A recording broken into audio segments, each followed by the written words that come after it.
Babalik na rin si Kevin Durant after ng 3-game absence dahil sa injury. Nasa number 11 ngayon ng Suns na merong 26 and 26 record. Last year sa parehas na bilang ng games, ang Suns noon ay merong 31 and 21 record. Malayo kumpara ngayon. May natitira pang 30 games ang Suns hanggang matapos yung regular season. Kailangan nila makuha doon ng at least 20 na panalo para umakyat or magkaroon ng chance sa number 6. Pero si Kevin Durant nag-iisip na naman na umalis ng team at lumipat dahil sa nangyari sa kanyang sinubukang i-trade ng Suns nung nakaraang deadline. Iba na rin kasi yung pagsagot niya sa media interview na hindi niya itinanggi yung trade at part lang yun ng business. Pati yung body language niya iba na rin na mismong si KD na nagsabi makikita talaga yun every game. Ang front office na ang may desisyon kung mananatili siya or hindi. Dahil nga sabi ni KD business talaga yung NBA kahit sino pwedeng ma-trade. Iba kasi yung sagot niya kumpara kay Bradley Beal na ininsist niyang magiging Phoenix Suns pa rin siya na mukhang apektado dun si KD. Nakasalalay na din sa magiging season ng Suns ang magiging future ni Kevin Durant kung makakapasok sila sa playoffs or hindi. Hirap din sila makabuo ng contender na lineup dahil sa kontrata ng 3 star. Sa kanila pa yung highest paid 6 man ni si Bill. Meron ding injury si Bradley Beal at questionable siya sa next game. Sunod nila makakatapat naman after ng Memphis yung Houston. Back-to-back game yun bago pumasok yung break. Based pa kay KD, yung pagiging part ng trade hindi niya minamasama dahil at least alam niyang meron pa ring teams ang may gustong makuha siya para maglaro. Part pa rin ng pagiging high demand.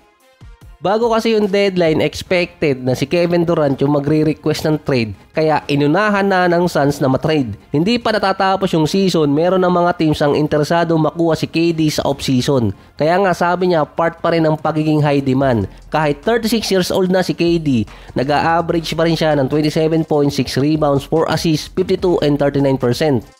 Binalikan ko yung mga rumors dati kay Kevin Durant. Ito yung unang beses na sinubukan siyang i-trade ng kanyang team. Yung mga nakaraan kasi as in rumors lang. Ito meron talaga nangyaring discussion na halos muntikan siyang malipat ng team. May iwasan sana ni Kevin Durant yung trade discussion na nangyari kung pumirma siya ng contract extension sa Phoenix Suns. Dahil nun pa siya inaalok, dun din makikita ng Suns kung mag-i-stay siya or hindi. Ang Rockets ang huling team na makakalaban ng Suns bago yung All-Star break. Meron silang 11 and 4 record noong January. Kasi nga ito yung buwan ni Jalen Green. Nakikipag-agawan pa sila sa top 2 and 3 ng West. Si Jalen Green noon meron 26 points, 4 rebounds, 3 assists, 46 and 42%. 7 player pa ng Houston ang naka-double digit average.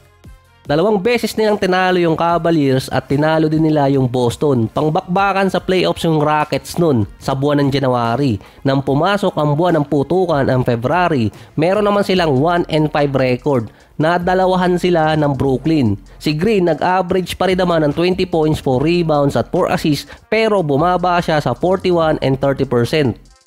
Nasa 6 na players pa rin na naka-double digit dito sa Houston. 5 straight din silang natalo noon mula January hanggang first week ng February. Nasa 4 na lang yung lamang nila sa top 7 ng standing. Pwede silang abutan ng Minnesota at Clippers. Meron na lang 29 games ang Houston. Kalimitan sa season, merong nasa taas ng standing ang bumabagsak pa. Kailangan ng Rockets ng 17 na panalo out of 29 games. Kapag second part ng season, dun kasi umaarangkada yung Houston, lalo na si Jalen Green. Pero ngayon, medyo bumababa ng konti. Ang Rockets din ang third young team na nasa top 6 ng West ngayon so far. Yung mga nasa gitna, mga veteran teams, ito yung merong mga multiple all-star ang magkakasama.